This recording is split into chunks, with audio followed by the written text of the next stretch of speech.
તો મિત્રો હવે આપણે પ્રકરણ 15 ના કેટલાક અતિ મહત્વના પ્રશ્નો જોઈશું. અત્યાર સુધી આપણે જેટલા પ્રશ્નો કર્યા છે એ આપણે ટેક્સ્ટ બુકના પ્રશ્નો કર્યા છે, બરોબર? પણ હવેના જે પ્રશ્નો છે એ ખૂબ જ મહત્વના છે, પરીક્ષાલક્ષી છે કે પરીક્ષામાં દર વખતે આવા પ્રશ્નો પૂછાય છે. તો પહેલી છે કેલેન્ડર આધારિત પ્રશ્નો. તમને કેલેન્ડર ઉપરથી પ્રશ્ન પૂછે કઈ રીતના તો જોઈએ. પહેલો પ્રશ્ન, લીપ વર્ષમાં 53 રવિવાર આવે તેની સંભાવના મેળવો. મોસ્ટ ટાઈમલી ક્વેશ્ચન છે, ઘણી બધી વખત આ પૂછાઈ શકે છે. તો આ પ્રકારના પ્રશ્નોનું સોલ્યુશન કઈ રીતે મેળવવું આપણે જોઈએ. તો સૌથી પહેલા અહીંયા વાત કરીએ છે લીપ વર્ષ. તો લીપ યર, લીપ વર્ષમાં આપણને ખબર છે કેટલા દિવસો હોય, 366 દિવસો હોય છે, બરોબર? હવે એમાંથી 53 રવિવાર આવે એની સંભાવના કેટલી? તો રવિવાર કેટલા આવશે? તો આપણે જાણીએ છીએ કે જેટલા અઠવાડિયા આવશે એટલા રવિવાર આવશે, બરોબર? કે એક અઠવાડિયામાં એક રવિવાર આવે તો લીપ વર્ષમાં જેટલા અઠવાડિયા હશે એટલા રવિવાર આવશે. તો સૌથી પહેલા આપણે અઠવાડિયા મેળવી કે 366 દિવસ છે એમાં તો કેટલા અઠવાડિયા. તો શું કરશું? સિમ્પલી એને 7 વડે ભાગી નાખી. એક અઠવાડિયામાં 7 દિવસ હોય તો 7 વડે ભાગી નાખી તો મળશે 52. એનો મતલબ કે લીપ વર્ષમાં 52 અઠવાડિયા હશે. પ્લસ અહીંયા બે શેષ રહી ગયા. એનો મતલબ શું થયો કે 52 અઠવાડિયા અને ઉપર બીજા 2 દિવસ, બરોબર? એટલે આપણે અહીંયા લખી શકીએ કે લીપ યર બરાબર એટલે કે લીપ વર્ષ બરાબર 52 અઠવાડિયા વત્તા 2 દિવસ, બરોબર? આવી રીતે લખી શકીએ. તો સિમ્પલ છે કે 52 અઠવાડિયા છે તો 52 રવિવાર તો હશે જ. આપણે કેટલા રવિવાર જોઈએ છે? 53 રવિવાર.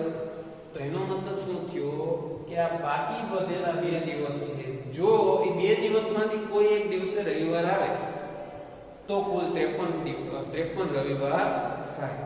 તો આપણે શું મેળવવાનું છે કે બાકી રહેલ 2 દિવસમાંથી એક રવિવાર એની સંભાવના. હવે કુલ દિવસો કેટલા છે? 7. એમાંથી આ 2 દિવસમાંથી કોઈ એક રવિવાર આવે, મતલબ કે પહેલા દિવસે રવિવાર આવે તો પણ ચાલે અથવા બીજા દિવસે રવિવાર આવે તો પણ ચાલે. તો રવિવાર આવે એની સંભાવના કેટલી છે? 2. અને છેદમાં કુલ દિવસો કેટલા હોય? 7 દિવસો. તો એનો મતલબ શું થયો કે લીપ વર્ષમાં 53 રવિવાર આવે એની સંભાવના કેટલી થઈ? 2/7. તો આનો આન્સર આવશે 2/7. સમજાણું? આગળનો પ્રશ્ન જોઈએ. લીપ વર્ષમાં ફેબ્રુઆરી મહિનામાં 5 રવિવાર આવે તેની સંભાવના મેળવો. હવે ફેબ્રુઆરી મહિનાની વાત કરી છે તો આપણને ખબર છે કે લીપ વર્ષમાં 366 દિવસ હોય, ફેબ્રુઆરી મહિનામાં 29 દિવસ આવે છે, બરોબર? એટલે કે લીપ વર્ષમાં ફેબ્રુઆરી મહિનામાં 29 દિવસો છે. હવે એમાંથી આપણે જોઈએ છે 5 રવિવાર. તો સૌથી પહેલા આપણે અઠવાડિયા ગણીએ કે 29 દિવસ એટલે કેટલા અઠવાડિયા આવશે? તો આપણને ખબર છે કે 7 × 28 એટલે કે 4 અઠવાડિયા પૂરા આવશે, ઉપર 1 દિવસ વધશે. એટલે આપણે આ રીતે લખી શકીએ કે લીપ વર્ષમાં ફેબ્રુઆરી મહિનામાં 4 અઠવાડિયા વત્તા 1 દિવસ એક્સ્ટ્રા છે, બરોબર? તો આપણે 5 રવિવાર જોઈએ છે. અહીંયા 4 અઠવાડિયા પૂરા છે એટલે 4 રવિવાર તો કમ્પ્લીટ આવશે જ. તો એનો મતલબ શું થયું કે બાકી રહેલો દિવસ છે, જો આ દિવસ રવિવાર હોય તો ફેબ્રુઆરીમાં કુલ 5 રવિવાર આવશે. તો બાકી રહેલ દિવસ રવિવાર હોય એની સંભાવના કેટલી થાય? સિમ્પલ છે, 1/7. કુલ 7 દિવસો છે એમાંથી રવિવાર પડે એની સંભાવના 1/7. તો આનો આન્સર આવશે 1/7. તો આ પ્રકારે તમને કેલેન્ડર આધારિત કેલેન્ડરના ઉપરથી તમને પ્રશ્ન પૂછે તો તમારે થોડું વિચારીને જવાબ દેવો પડશે. તમારે ગણતરી કરવી પડશે કે લીપ વર્ષ છે તો આટલા અઠવાડિયા હશે, આટલા દિવસો હશે, ઉપર આટલા એક્સ્ટ્રા દિવસો રહેશે, એ રીતે, બરોબર? ચાલો તો હવે ત્રીજો પ્રશ્ન જોઈએ. વર્ષ 2017 માં 53 રવિવાર આવે તેની સંભાવના મેળવો. 2017 હવે તમને એવું કીધું નથી કે લીપ વર્ષ છે કે નહીં, પણ આપણને સાલનો ક્રમાંક આપેલો તો આના પરથી આપણને ખબર પડી જાય. આપણને ખબર છે કે 2017 છે કેવું વર્ષ છે, લીપ વર્ષ નથી. તો વર્ષ 2017 માં કેટલા દિવસો હોય? 365 દિવસો હોય, બરોબર. હવે એમાંથી 53 રવિવાર મળે એની સંભાવના. તો આપણે હમણાં જોયું કે 366 દિવસ હોય તો 52 અઠવાડિયા ઉપર 2 દિવસ એક્સ્ટ્રા. તો 365 દિવસ એટલે એક દિવસ ઓછો છે, તો 52 અઠવાડિયા પૂરા આવશે ઉપર એક દિવસ એક્સ્ટ્રા આવશે, બરોબર. એટલે કે વર્ષ 2017 બરાબર શું થશે? તો 52 અઠવાડિયા પૂરા છે વત્તા એક દિવસ એક્સ્ટ્રા છે. તો હવે 53 રવિવાર, 52 અઠવાડિયા છે એટલે 52 રવિવાર તો આવશે જ, પ્લસ એક દિવસ એક્સ્ટ્રા છે. હવે રવિવાર હોવાની સંભાવના તો 1/7, બરોબર. કુલ 7 દિવસ છે, 7 માંથી એક દિવસ રવિવાર હોવાની સંભાવના 1/7. તો આનો આન્સર પણ આવશે 1/7. ચાલો હવેનો પ્રશ્ન છે વર્ષ 2020 માં જાન્યુઆરી મહિનામાં 5 રવિવાર હોય એની સંભાવના મેળવો. વર્ષ 2020 માં જાન્યુઆરી મહિનો કયો છે, બરોબર. તો સૌથી પહેલા તો આપણે એ જાણવું પડશે કે વર્ષ 2020 કેવું છે, લીપ વર્ષ છે કે નહીં. તો આપણને ખબર છે કે વર્ષ 2020 કેવું છે, લીપ વર્ષ છે. પરંતુ અહીંયા તમે આગળ વાંચો એટલે ખબર પડશે. કીધું છે જાન્યુઆરી મહિનો. હવે જાન્યુઆરી મહિનો કીધું શું ફેર પડે? લીપ વર્ષ હોય કે ના હોય, જાન્યુઆરી મહિનામાં તો 31 દિવસ જ રહેશે, બરોબર. એટલે જાન્યુઆરી મહિનાની વાત કરેલી છે તો વર્ષ કયું છે એનાથી કોઈ ફેર પડતો નથી. પછી લીપ વર્ષ હોય તો પણ ભલે અને ના હોય તો ભલે, બરોબર. આપણને ખબર છે કે જાન્યુઆરી મહિનામાં કુલ 31 દિવસો આવેલા હોય છે. હવે એમાંથી આપણે 5 રવિવારોની સંભાવના મેળવી છે. તો સૌથી પહેલા અઠવાડિયા ગણી લઈ અને 7 વડે ભાગીએ એટલે ખબર પડશે આપણે કેટલા અઠવાડિયા છે. 7 ચોક 28 અને 3, એનો મતલબ કે 4 અઠવાડિયા પૂરા છે અને ઉપર 3 દિવસ એક્સ્ટ્રા છે, બરોબર. જાન્યુઆરી મહિનામાં કુલ 4 અઠવાડિયા અને 3 દિવસ આવશે. એટલે આપણે અહીંયા લખી શકીએ કે જાન્યુઆરી બરાબર 4 અઠવાડિયા એટલે કે 4 વીક પ્લસ 3 દિવસ એક્સ્ટ્રા એટલે 3 ડેઝ, બરોબર. તો હવે આપણો પ્રશ્ન છે કે 5 રવિવાર આવે તો 4 અઠવાડિયા પૂરા છે તો 4 રવિવાર તો કમ્પ્લીટ. બાકી રહે 3 દિવસમાંથી એક દિવસ રવિવાર હોવાની સંભાવના. તો પહેલા દિવસે રવિવાર હોય તો પણ ચાલે, બીજા દિવસે રવિવાર હોય તો પણ ચાલે, અને ત્રીજા દિવસે રવિવાર હોય તો પણ ચાલે. એટલે રવિવાર મળે શક્યતા 3 છેદમાં કુલ દિવસો 7. તો જાન્યુઆરી મહિનામાં 5 રવિવાર પડે એની સંભાવના કેટલી થાય? 3/7. તો મિત્રો બધા પ્રશ્ન એક જ રીતના છે પણ તમને વર્ષ બદલાવીને પૂછે છે, બરોબર. ચાલો હવે છેલ્લો પ્રશ્ન જોઈએ. વર્ષ 2013 માં ફેબ્રુઆરી મહિનામાં 5 સોમવાર આવે એની સંભાવના મેળવો. હવે એક વાત તો છે કે રવિવાર હોય કે સોમવાર હોય કે મંગળવાર એનાથી કઈ ફેર પડતો નથી, બરોબર. ફરક ક્યાંથી પડે કે દિવસોની સંખ્યા. અહીંયા કીધું કે વર્ષ 2013 લીપ વર્ષ નથી એટલે કુલ કેટલા દિવસો હશે? 365 દિવસ. તો એમાંથી ફેબ્રુઆરી મહિનાની કીધું. હવે લીપ વર્ષ નથી તો ફેબ્રુઆરી મહિનામાં કેટલા દિવસો હશે? 28 દિવસો, બરોબર. જો લીપ વર્ષ હોય તો 29, નહીં તો 28. હવે 28 દિવસમાં કીધું છે કે 5 સોમવાર આવે એની સંભાવના મેળવો.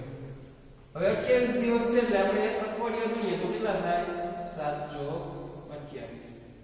એટલે કે ફેબ્રુઆરી મહિનામાં 4 અઠવાડિયા પૂરા આવશે, ઉપર એક પણ દિવસ એક્સ્ટ્રા નથી. તો આપણે આવું લખી શકીએ કે ફેબ્રુઆરી બરાબર 4 વીક, બરોબર.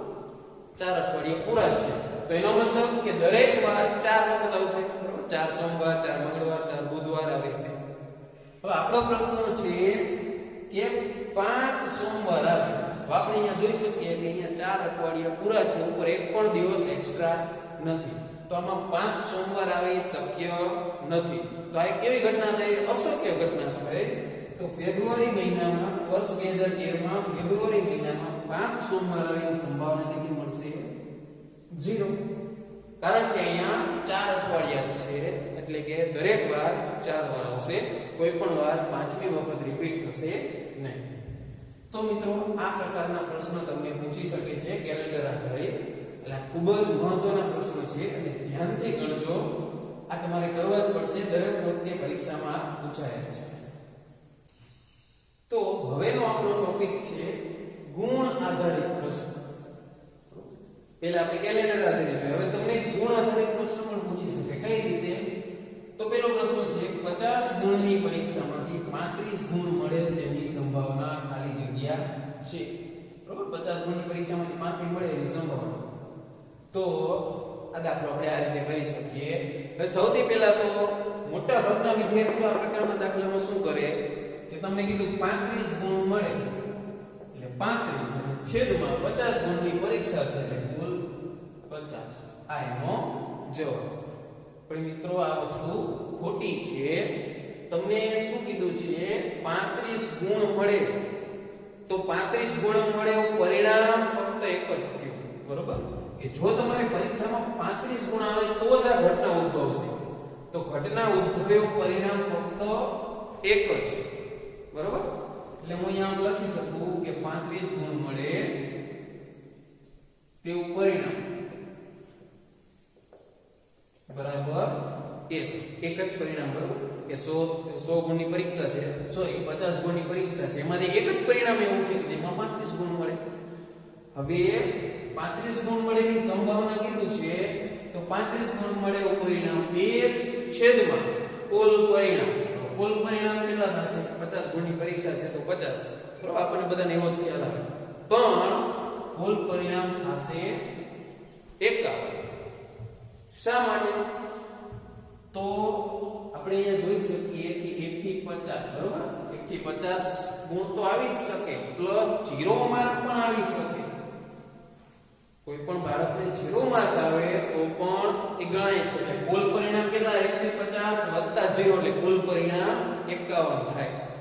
બરોબર, એટલે આ વસ્તુ ખાસ ધ્યાન રાખજો કે જ્યારે ગુણની વાત કરી, ગુણ આધારિત પ્રશ્ન પૂછેલો છે તો કુલ ગુણ જેટલા હશે એમાં એક ઉમેરવાનો થશે. એટલે કે કુલ ગુણ અહીંયા 50 છે તો કુલ પરિણામ થશે 51. કારણ કે 0 માર્ક્સ પણ આવી શકે.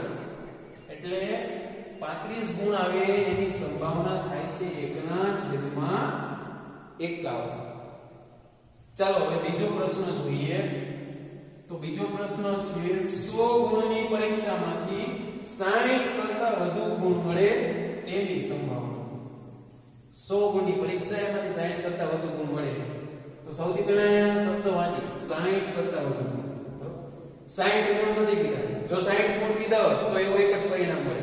પણ કીધું 60 કરતા વધારે, મતલબ 61 માર્ક હોય તોય ચાલે, 62 માર્ક હશે તો પણ ચાલશે, 63 પણ ચાલે. ટૂંકમાં 60 કરતા વધારે કોઈ પણ માર્ક હશે તો ચાલે. તો 60 કરતા વધારે ગુણ મળે એવા પરિણામ કેટલા થાય?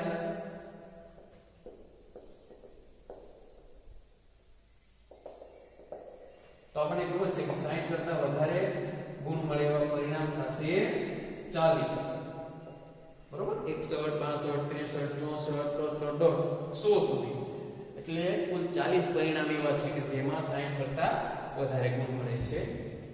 છેદમાં 100 ગુણની પરીક્ષા છે તો કુલ પરિણામ કેટલા થશે? 101. બરોબર, તો 40 ના છેદમાં 101. 60 કરતા વધારે ગુણ મળે એવા પરિણામ 40 છેદમાં કુલ પરિણામ 101.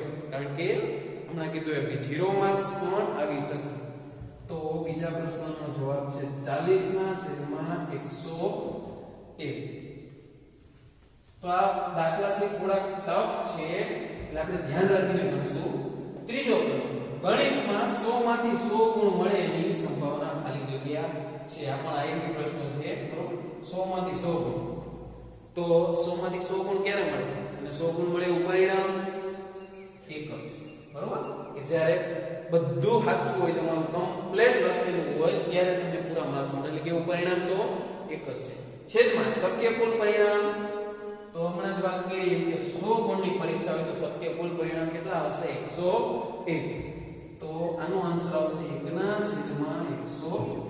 એક છેલ્લો પ્રશ્ન જોઈએ 100 ગુણની પરીક્ષામાંથી જો 33 ગુણ મળે તો બાળક પાસ થાય છે તો બાળક નાપાસ થાય તેની સંભાવના ખાલી જગ્યા છે જો આ પ્રશ્ન ફેરવી પૂછ્યો છે તમને એવું કીધું 100 માંથી 33 ગુણ આવે તો બાળક પાસ થઈ જાય તો બાળક નાપાસ થવાની સંભાવના કેટલી તો આપણે અહીંયા વિચારીએ કે 33 ગુણ મળે તો બાળક પાસ થઈ જાય છે એનો મતલબ કે બાળક નાપાસ ક્યારે થાય 0 થી 32 ગુણ મળે ત્યારે જો બાળકને 0 થી 32 સુધીના ગુણ મળે તો બાળક નાપાસ થાય છે બરોબર અને છેદમાં કુલ પરિણામ તો આવશે 101 તો 0 થી 32 એટલે કુલ પરિણામ કેટલા થયા 33 બરોબર 1 થી 32 પ્લસ 0 ઉમેરી એટલે કુલ 33 પરિણામ અને છેદમાં 100 ગુણની પરીક્ષા છે એટલે કુલ પરિણામ મળશે 101